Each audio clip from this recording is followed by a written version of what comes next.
अरे रुका दादा दादा कर रहा है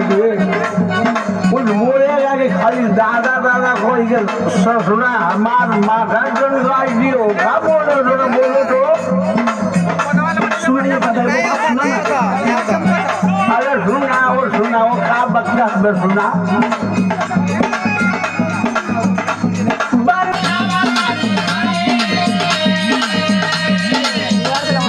अरे बच्चा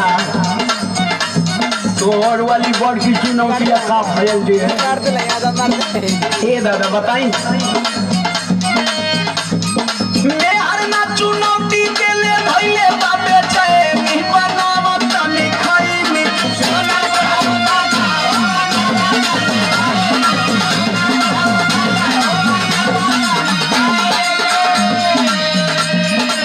यहाँ बता दो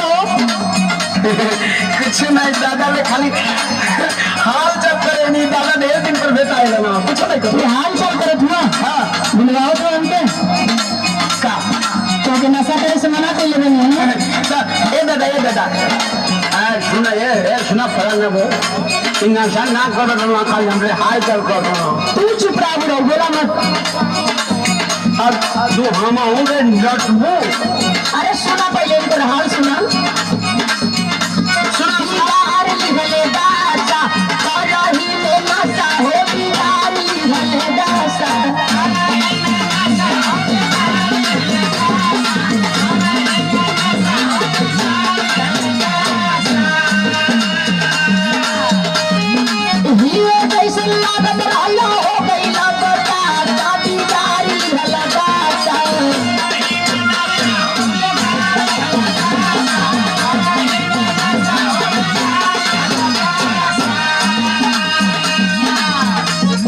आशीर्वाद की मम्मी को मजबूरी बताई अब भूलवा मत हमको सुनो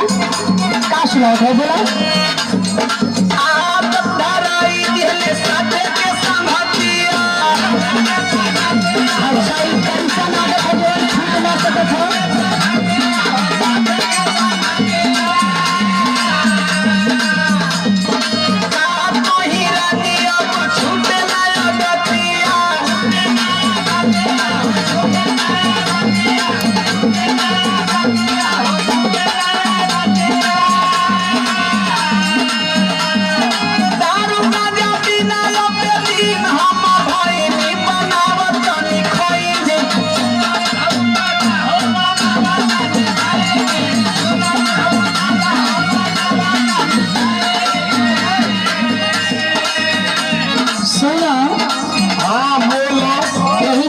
चलते घर में कतना बवाल हो गई ना बवाल हो गई सुना का सुनाओ का नाश्ता लेके चलते लागल घरावा में बखरा अरे ना पर का जमाना अपना अरे पर गलत भरंदा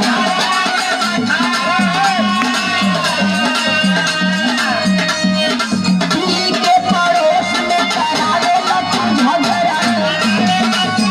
अरे हां सब कुछ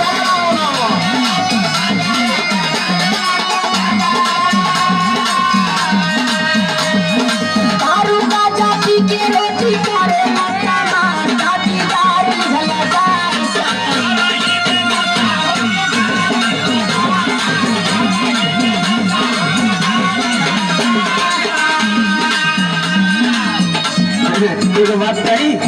बोला तू सही एक बात कही लेकिन आज भरे को हमारी बात मान ले कौन बात हर मानी हो सुनो सुना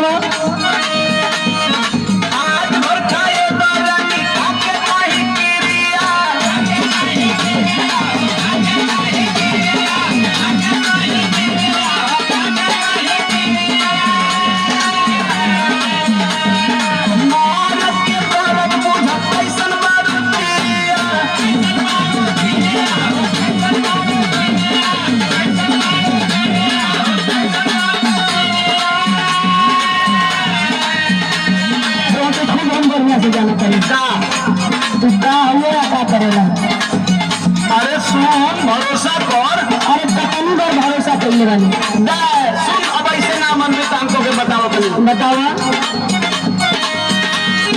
हाँ तारा दियो ना परम ना पावा पे खाई नी बनावा तनी खाई नी